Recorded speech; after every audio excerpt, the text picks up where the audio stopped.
I'll be perfectly honest. Episode 2 of Shadow House second season is like the most not talk about things while talking about things episode that this series has had so far. Just a lot of hinting on somebody that we only finally see at the very end of the episode. But yeah, a lot of talk around the Starbearers. We get to see a lot of the Starbearers and a lot of emphasis on becoming a Starbearer, as Kate has finally decided that that's the route she wants to take. If she wants to build up a team and they have that problem with the coffee, might as well become the Starbearer so that way you have control over that whole situation. But yeah, before I get started, definitely fantastic OP and ED. And now, granted, the OP was kind of interesting in the idea that it has that usual gothic feel to it, which they definitely pull off with the music. They did with the first season, they're doing it again with the second season, but it was odd that like the second half of the OP, it really kicks up. And the only thing I can think of is like, well, yeah, that's technically a Milico. Like, it almost feels like a Milico takes over the song like halfway through it, and it becomes very cheery, which, let's be perfectly honest, if you have not watched the episode yet, I don't know why you're watching this video, that OP kind of insinuates a lot of stuff. It's like, can we come right out and say that we're going to do something with a Milico? And it's like, do I want to see this? Do I really want to see this? Are we just flagging things right now? But yeah, the ED was fantastic as well. Very beautiful. A lot of still shots, but at the same time, it has a really cool... what you can do with the dolls and the actual Shadow family members is really cool in the idea of reflections and stuff like that. So, really cool ED as well. Great music overall. But yeah, kicking up where we left off with the previous episode, a lot of emphasis, and it seems like a lot of focus in the season overall is on Barbara. Barbara and her being a Starbearer, which I think is going to play into the story they're going to be telling. Because obviously, the whole time you have Kate... she's building up this rebellion that's happening, but I think Barbara is going to be a key central focus and a key tool in what Kate's doing. As much as it kind of tries to paint Barbara as a bad guy, this thing that's in front of, this obstacle that's in front of Kate, obviously everything Kate does is going to be scrutinized by Barbara, so she has to work around her. But I think eventually it's going to come that Barbara's going to work at their side. She obviously, well, all the Starbearers, honestly hates Edward. Edward basically put all the blame upon the Starbearers. He didn't get punished. The Starbearers got punished. So it does give a little bit of emphasis in the idea that she doesn't care for Edward. She only cares about her job, taking care of this hall. Now, that's going to be a problem with her working with Kate just because, again, everything's for grandfather. And that's what she says at the very beginning. I got to give up my soot. Everything is for grandfather. But at the same time, it does hint a little bit in the idea that she doesn't always go by what she's told. All the Starbearers, they don't really go by what they're told.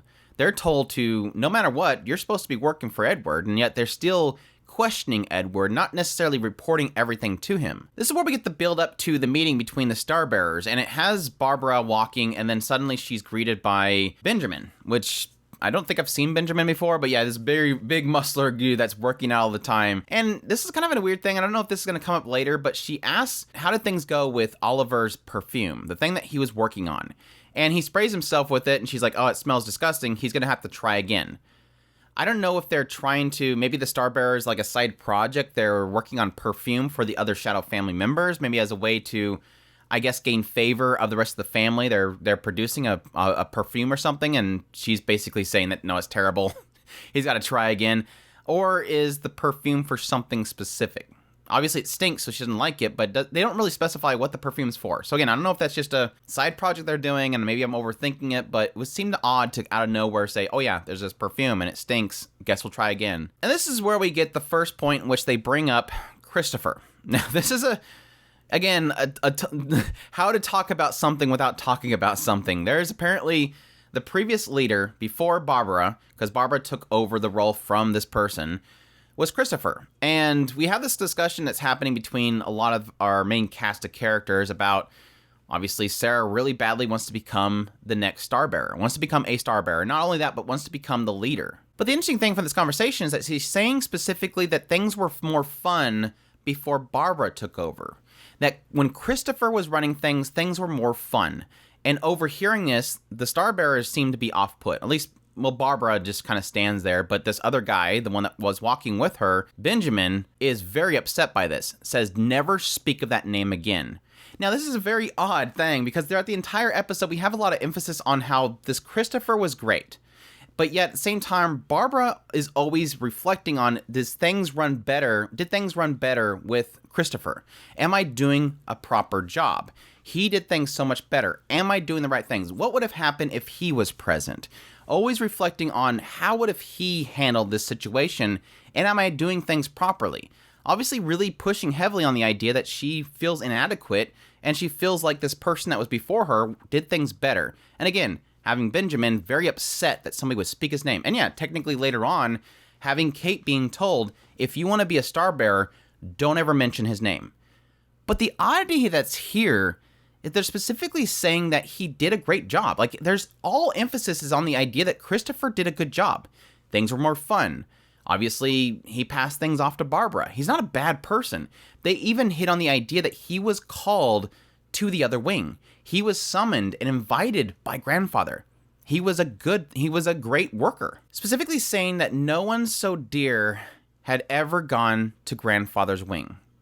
Again, I think they're kind of specifying that dear to the people of this wing, not necessarily dear to Grandfather, but still, it seems like the fact that he had left upset people.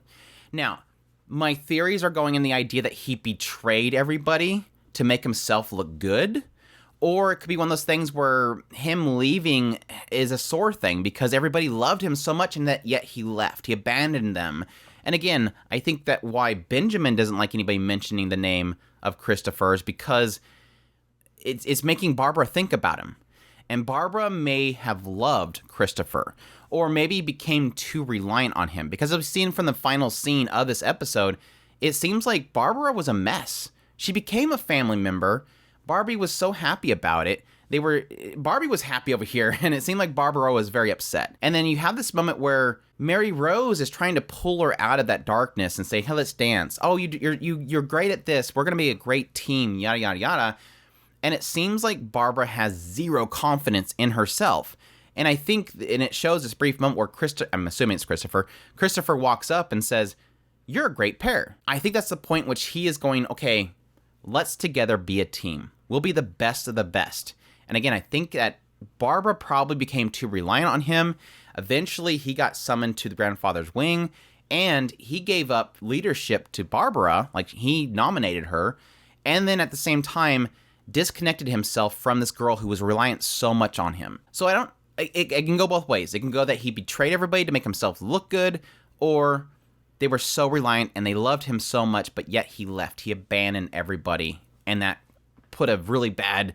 It left behind some scars. Anyways, outside of that, we have the meeting of the Star Bearers. So we get to meet all the Star Bearers. We obviously get to meet Oliver for the first time as well, and he seems to be some sort of scientist that's creating stuff. He creates a giant, like, old school supercomputer-sized vacuum. This thing, like, they point out very quickly, one problem, Oliver, great vacuum.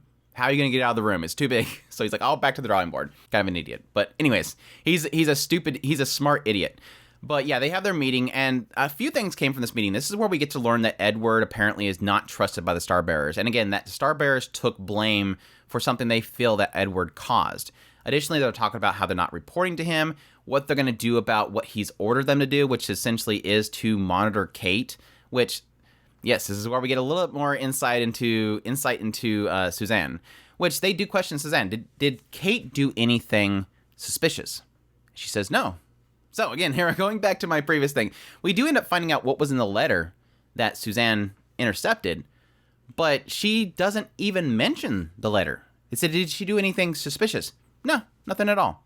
So I still believe that she's seen it.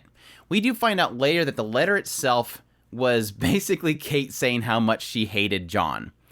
And what was the secret message was that he would be so upset, he would release soot, the wax would not grab the soot, and then he would see another message. I still believe Suzanne's seen it. Because otherwise, why did she not say anything? She would have said, yeah, she passed a letter, but it was just basically her saying that she hated John. She didn't mention it. I believe she's seen it. Because what is Suzanne's specialty? She's able to create these veils of soot. So she would easily, that veil would probably hit the paper, and she probably would have seen the message.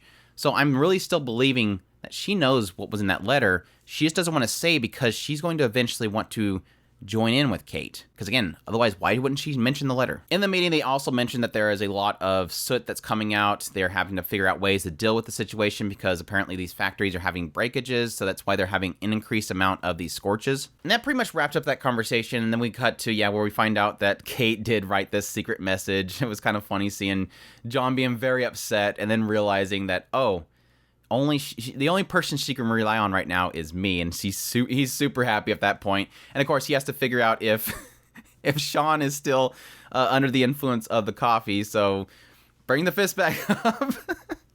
I gotta kick that out later because later on, Sean's talking to Emilico to confirm that everything's good on their end, and she's like, how do I figure out which one is his place? And he puts a bread on the window, so she immediately goes, oh, bread. Oh, that was the room. But this is where we kind of figure out, it was cute seeing Emilico really kind of break down. Like, he's like, we're humans. You shouldn't be embracing me like this, because she's hugging him.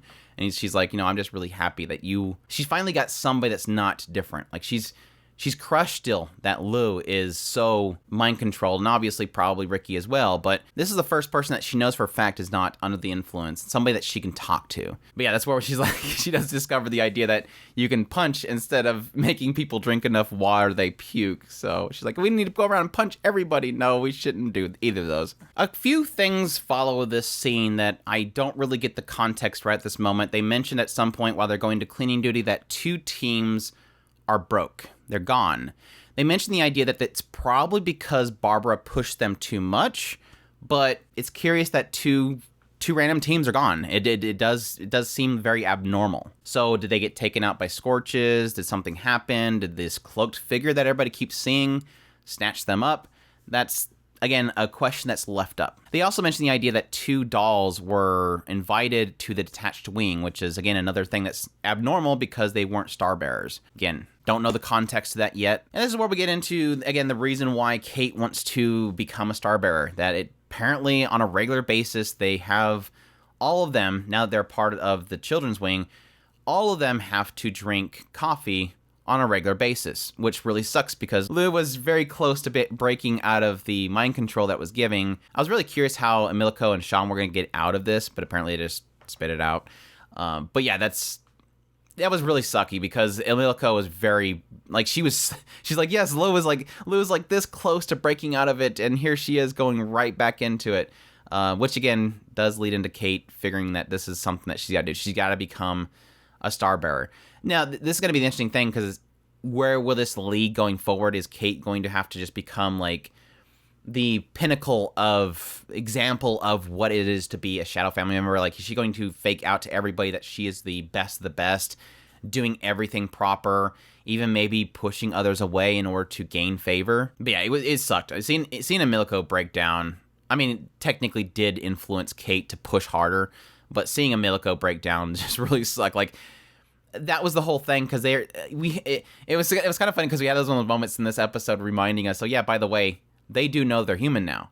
They know they're human, and yet here's this family that's essentially breaking their minds. They have no thought of their own. Seeing Lou like this upset her because the coffee essentially is taking away their own personality, their own individualism, and it really does hurt her at this point. But they're also mentioning the idea that they can only do this so often, so they can't produce this coffee that often. But at the same time, they're strategic in it because, yes, they're allowing it to fade out, but in the course of it being in its purest, when they first take it, they're wanting them to chant this family code so that it embeds within their subconscious to get deep inside their minds, which makes sense to the older members of the Shadow family house. They probably all have that like ingrained within them. It's they don't probably have to drink coffee on the regular basis, but it's in them, like it's been embedded in there through all this course of drinking this coffee. Towards the end, we did randomly meet a pair known as Belle. It's two living dolls that are both known as Belle. And it seems as if they get out of doing a lot of work. They leave a lot of work up to other people. They were a part of Rum's team. They probably don't care too much about Rum. It seems as if they curry favor with the Star Bearers in order to be able to get lazy and not do work. And they don't seem to like Emilico. Just a random, I'm sure they'll come up later on, but just like a random encounter. Hey, there's these 2, they're called Belle, and they trip Emilico, and they're super lazy, and they they cozy up to the Starbearers. That pretty much concludes the episode. I pretty much already covered the last 2 scenes in some previous discussion, but yeah, I'll be interested to see if they can continue this backstory stuff right into the next episode, if we're just going to get these little piecemealed stories about Barbara's past, like at the end of every episode. That's going to get really annoying. Just show us what happened so that we can, again, stop talking about not talking about something. So anyways, that's my thoughts on episode 2 of season 2 of Shadow House. Hope you guys enjoyed this video as always and deep diving in this. I love tearing apart this show. It's so much fun, but hope you guys enjoyed this video. Hit that like button down below if you did like this video. Comment, let me know what you thought of the episode or if I missed anything. Subscribe if you've not already so you can get all my content. I do news, reviews, first impressions. If it's anime, it's pretty much here. Additionally, if you want to support us more, we have a Patreon link, a tips link, and a super thanks button down below. I definitely appreciate everybody that supports the channel, and y'all take care.